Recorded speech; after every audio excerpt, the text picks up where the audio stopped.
welcome back. Now, before the break, Teresa and Robin said that today's mystery guest was beautifully feminine, her hair's very important to her, and if she's not already in a relationship, there is one around the corner, a major one apparently. Were they right? Well, let's find out as we welcome Coronation Street Shelley Unwin, actress Sally Lindsay. Hello. Hiya. Come in, yeah. Come and sit down. Hiya, you're right. Hiya.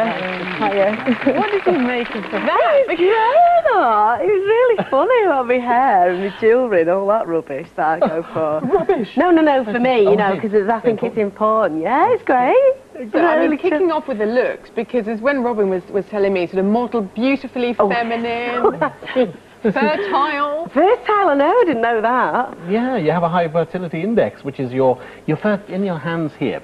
The other hand might be easier. Right. Hold up that way. That's it. There we are.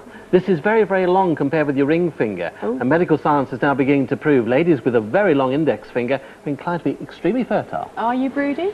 I am a bit, actually. It's really funny, I am a bit. But you have to get a bloke first, don't you? Ah, well, this was the big thing. But maybe you don't know, you've got an internet, you're all right, aren't you? So is that the big question then? I suppose, I don't know. I mean, I'm so busy, you know, I work so, my hours are so long that it sort of gets pushed to the back. But yeah, I'd love to have children and the family and everything. I'm a great believer in that. Well, what did you make? Because I think it was Teresa who brought up, you both mentioned relationships. Teresa said that if there's not a relationship now, that a major one are just around the corner. How fantastic. Oh, great. I think perhaps within, you know, 18 months, 2 years. I mean, Teresa picked there's this a lot up. of change there, a lot of there? change. Really? A lot of change, yeah. Oh, You do pick action type men, though, you know. Racing drivers, mountaineers, I mean, yeah. Do you? Or do you take the ones that you look after, which is what the runes were? Well, yeah, that's something I'll change in the future. It looks like, it looks like you might have a list, not of what you want, but what you won't put up with. Yeah, that's more like it. That sounds terrible. Can I just chip in? There's something I picked up on your hand very early on. Can I just show you where it is? Okay. The other hand's easy to see.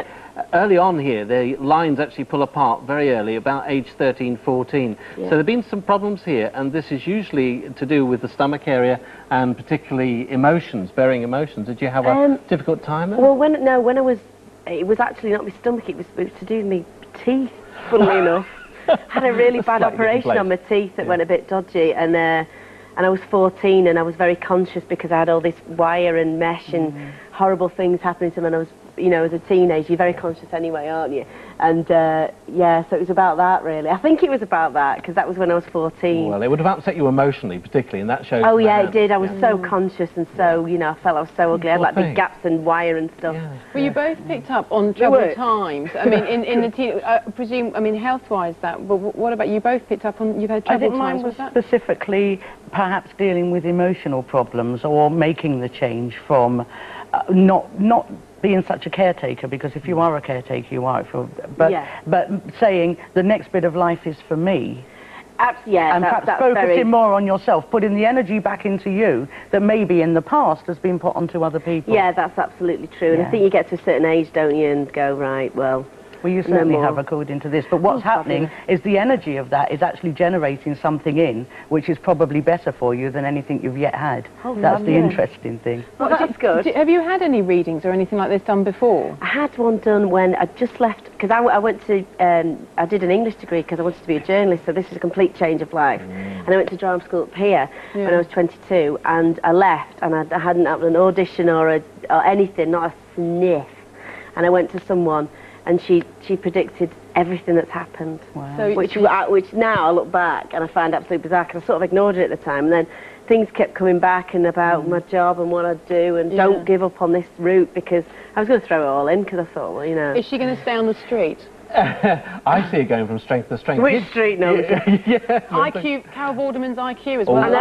You like that, but it is true. You've got great determination and effort. You just pack it all in and keep on going. And I think you're going to be there for quite a while. Brilliant. Well, thank you very much for joining us. Ladies and gentlemen, Shelley, Lindsay, Sally Lindsay.